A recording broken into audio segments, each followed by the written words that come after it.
சவுல் சபையை துன்பப்படுத்தினான், உபத்திரப்படுத்தினான், அதிகமாக ஜனங்களை துன்பப்படுத்தி சிறையில் அடைக்க முயற்சித்தான்.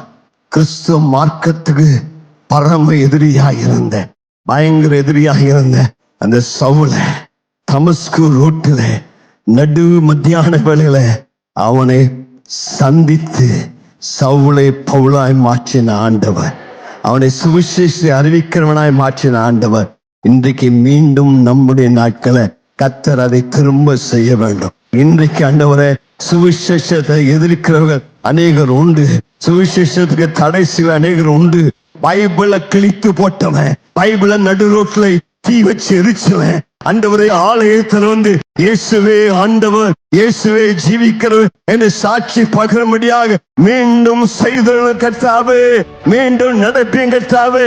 கர்த்தருக்கு மகிமை உண்டாவதாக.